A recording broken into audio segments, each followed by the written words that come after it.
प्रभु यीशु मसीह के नाम में आप सभी का स्वागत है। आज का जो बाइबल पाठ मेरे और आपके जीवन के लिए पाया जाता है, याकूब की पत्री उसका 4 अध्याय और उसका 3 पद, जहाँ परमेश्वर का वचन इस प्रकार से कहता है, तुम मांगते हो और पाते नहीं, इसलिए कि बुरी इच्छा से मांगते हो ताकि अपने भोग विलास में उड़ा दो। यहाँ परमेश्वर का वचन साफ इस बात को बताता है कि हम जो मांगते हैं वह हमें नहीं मिलता, क्योंकि जो हमारा उद्देश्य है, जो हमारी इच्छाएं हैं, वह गलत हैं, बुरी हैं। परमेश्वर हमारे मनों को जांचता है, वह जानता है कि हम किस उद्देश्य से उससे मांगते हैं।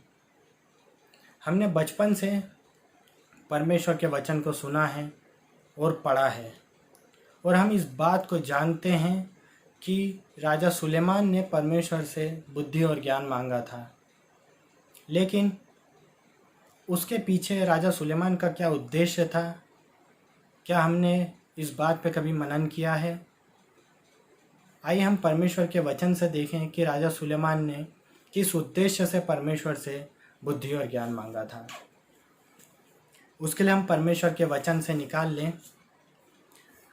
पहला राजा उसका 3 अध्याय और उसका 9 पद, जहाँ परमेश्वर का वचन इस प्रकार से कहता है, तू अपने दास को अपनी प्रजा का न्याय करने के लिए समझने को ऐसी शक्ति दे कि मैं भले बुरे को परख सकूं, क्योंकि कौन ऐसा है कि तेरी इतनी बड़ी प्रजा का न्याय कर सके।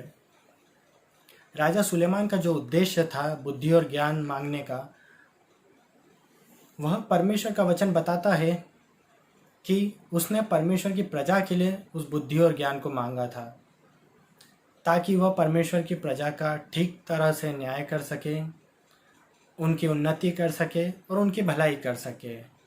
राजा सुलेमान का उद्देश्य उनकी भलाई था, ना कि अपनी खुद की।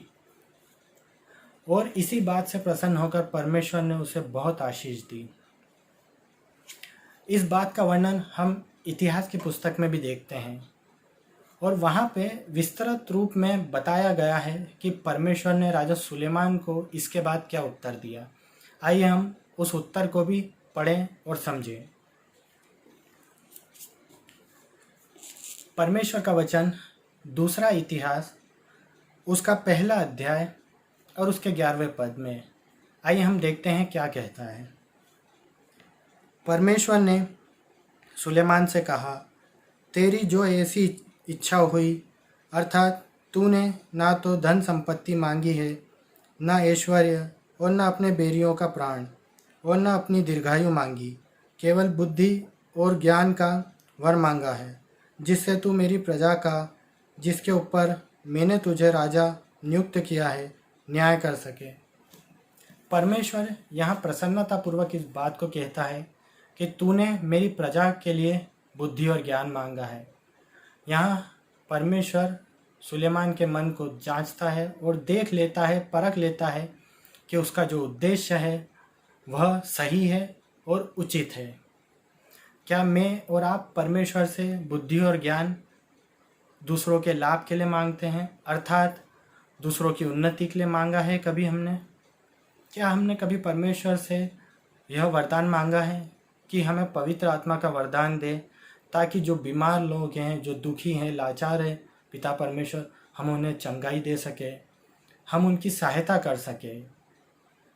अगर हमने आज तक परमेश्वर से इस प्रकार से मांगा नहीं है, तो हम आज से इस प्रकार से मांगना शुरू करें। परमेश्वर के वरदानों को मांगें, ताकि उन वरदानों को प्राप्त करके हम अन्य लोगों की उन्नति कर सके, परमेश्वर का नाम सारे जहां में फैलाने वाले हो सके। हमारे जो वरदान हमें दिए हैं परमेश्वर ने, उसका हम सही उपयोग करें, और भी वरदानों की खोज में लगे रहें, ताकि और लोगों की उन्नति हो सके और पूरी दुनिया का भला हो सके। परमेश्वर आप सभी को आशीष दे। आमीन।